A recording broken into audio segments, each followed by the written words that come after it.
ஒரு பேப்பர் கப்ல நீங்க சூடா டீயோ காஃபியோ குடிச்சீங்க அப்படின்னா கிட்டத்தட்ட 25,000 மைக்ரோ பிளாஸ்டிக் உங்க உடம்புக்குள்ள போகுமா. ஒரு நாளைக்கு நீங்க 4 டீ குடிக்கிறீங்க அப்படின்னா 1,00,000 மைக்ரோ பிளாஸ்டிக் உங்க உடம்புக்குள்ள போகுங்க. சயின்டிஸ்ட்லாம் ஒரு ரிப்போர்ட் ஒன்னு வெளியிட்டு இருக்காங்க. என்னன்னா ஃபியூச்சர்ல பிறக்க போற குழந்தைக்கு டிஎன்ஏல மைக்ரோ பிளாஸ்டிக் இருக்குமா. அதே மாதிரி உலகத்திலே தூய்மையான விஷயம் சொல்லப்படுற தாய்ப்பால்ல கூட மைக்ரோ பிளாஸ்டிக் இருக்குமா.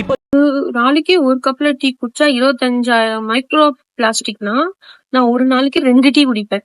அப்ப 25 50,000 மைக்ரோ பிளாஸ்டிக் என் உடம்புக்குள்ள டெய்லி போயிட்டே இருக்கு. சோ நம்ம பிளாஸ்டிக் கம்பெனியை நிறுத்த முடியாது, அவங்க உற்பத்தி பண்றதை தான் தடுக்க முடியாது. ஆனா நம்ம சேஃப்டி நம்ம பாத்துக்கலாம்ல. அதுக்காக தான் ஒரு ப்ராடக்ட் உங்களுக்கு காமிக்க போறேன். இதான் கூட்டு டப்பா மாதிரி இருக்குன்னு நினைக்காதீங்க. பேக்கிங்கே இது பார்க்கதான் கீ செயின் மாதிரி இருக்கும். பட் இது கீ செயின் இல்ல, இது ஒரு டம்ளர்.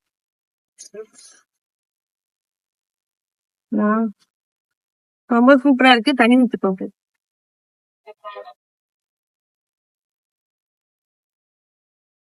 எங்கேயுமே லீக் ஆகல.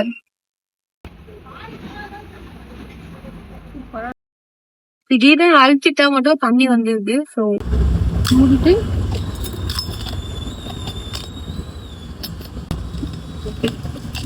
மூடிட்டு ஈஸியா இருக்கு.